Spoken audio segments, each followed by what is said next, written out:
Alright, I've already attempted to make a video that kind of explains why a tweet like this reads a bit differently to an Australian until they go neck deep into politics. And because, as you might already know, here at What Do You Mean, we really like to know what words mean.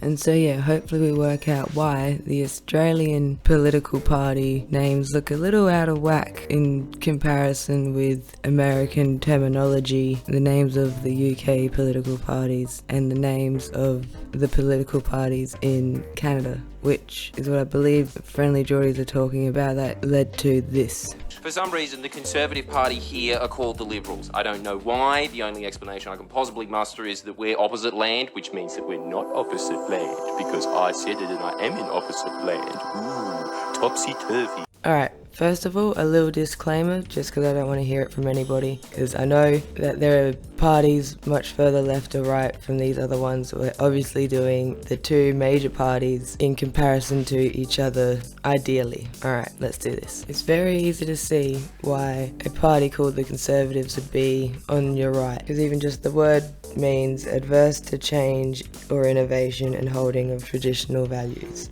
which then naturally has to put progressives on the left. And so with that being a person that favours social reform, to me these two terms make the most sense for summing up left and right. So to add more meaning to these words and what the two sides of the political spectrum are meant to mean, the history is a bit necessary. So in the 18th century, during the French Revolution, first time left and right were used in a political context was the members of assembly arranged in the people that were in support of the monarchy on the right and the people that were supporting the revolution on the left. So that's where the idea of change and development and better things for the people usually falls on the left. Authority and keeping the status quo are meant to fall on your right. Alright, since we're talking about names of political parties, we might as well add some extra information and why I find it really strange in a way that the people that adopted this left-right concept the most are Americans. They were going through a revolution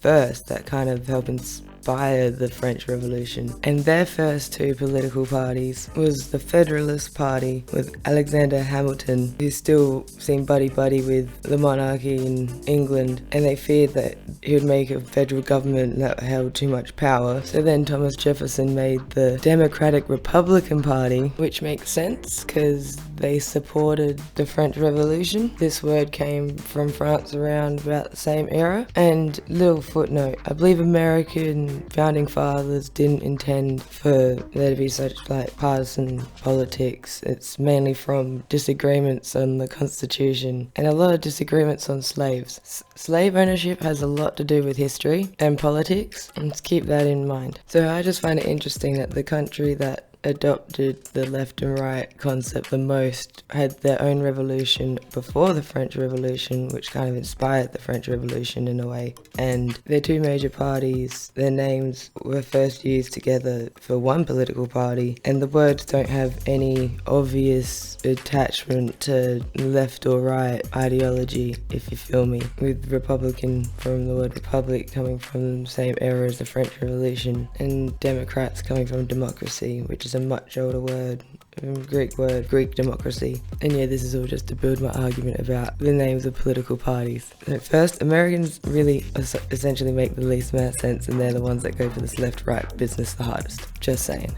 Alright, so then places like UK and Canada with conservative rights make enough sense, and the UK having Labour on their left, spelt with a U. We don't have a U. And Labour gives you the idea of work, people, the people. See where I'm going with this? And the word coming from a Latin word meaning toil, which I always thought of meaning hard work, and also trouble, so there you go. And I can also see why nobody would bat an eyelid at the left side being called liberal, the word meaning freedom and yada yada. But here's my argument for why the Australian political party names make more sense than a lot of yours. Now, I could have just played that clip of Friendly Geordies and then just yelled into a 2-second clip going, left is Labour for working people and liberal business owners, liberal liberalism, that seems like the natural opposing side. So liberalism meaning individual rights, protection of your property, small government so it leaves you alone. Then coming back with its facelift is neoliberalism with individual rights, small government, small taxes, small regulations, small social safety nets and welfare programs. And then say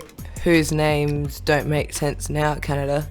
Oh, and if you just took one look at their ridiculous anti-union propaganda and current events on how they're so against organising and protesting and just against the people and all of their authoritarian anti-social program rhetoric. But no, that'll be a bit boring, so here we are. Now, do you remember how I said slave ownership has a lot to do with history and politics? Well, that's kind of the core of my next piece of my argument, and for that we're gonna need a bit of history as well. And this goes back before either revolutions to a guy known as the father of liberalism, the guy that coined 3 natural rights of life, liberty and estate. So like your life, your freedom and your property. Now when somebody is making their definition of freedom involving their rights to property so much at a time where people were property, I think it needs to be looked at in a different light.